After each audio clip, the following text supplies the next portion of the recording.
les langues se délient. Ce lundi 22 avril, aux alentours de 5h30, Kenji Girac a été gravement blessé par balle au niveau du thorax, par un tir qu'il a qualifié lui-même d'accidentel. Le chanteur de 27 ans, qui était dans une aire de gens du voyage à Biscarrosse au moment des faits, a été transporté en urgence dans un hôpital à Bordeaux, où il a subi plusieurs opérations. Depuis ce terrible incident, plusieurs proches de l'artiste ont pris la parole dans les médias. Ce mercredi 24 avril, Paris Match a d'ailleurs publié un article dans lequel plusieurs membres de l'entourage de Kenji Girac se sont confiés. Parmi les sources de nos confrères, un proche a notamment indiqué que le chanteur avait omis certains détails lors de l'enquête, préférant gérer l'affaire en privé. C'est un milieu opaque, la communauté gitane, note de la rédaction, où l'honneur prévaut.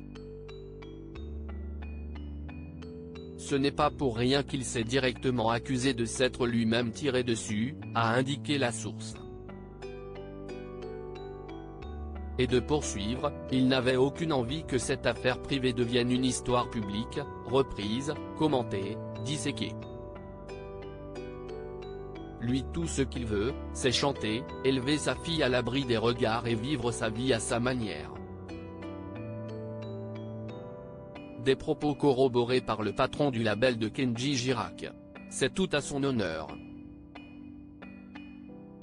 Kenji n'a aucune envie que ses problèmes personnels fassent la une des journaux et jusqu'alors il a toujours réglé les choses dans son coin, sans que son entourage professionnel ne soit forcément au courant, a-t-il assuré, tandis qu'un autre proche a conclu, il connaît la puissance de la médiatisation et des réseaux sociaux. Cela a pu lui jouer des tours dans sa vie intime, donc il s'en méfie logiquement. Slimane, Kenji Girac, ils ont refusé de participer à l'Eurovision. Kenji Girac, ses proches dénoncent des mensonges. Le mardi 23 avril, Cyril Hanouna a invité sur le plateau de Touche pas à mon poste Nino Baliardo, cofondateur des Gypsy Kings et proche de Kenji Girac.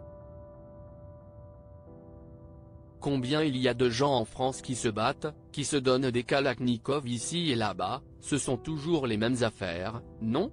A déclaré l'artiste. De son côté, Cyril Hanouna a également apporté des éléments supplémentaires concernant cette affaire, assurant que des proches de Kenji Girac lui auraient livré des informations. Certaines personnes auraient ainsi menti. Son oncle a dit des bêtises à la presse sur cette affaire, a lancé le présentateur de Touche pas à mon poste. C'est un téléphone arabe où on déforme l'affaire à chaque fois, a poursuivi l'animateur de télévision, précisant que seuls les parents du chanteur et ses managers peuvent livrer la vérité. Article écrit en collaboration avec 6 médias. Crédit photo, Tiziano da Silva.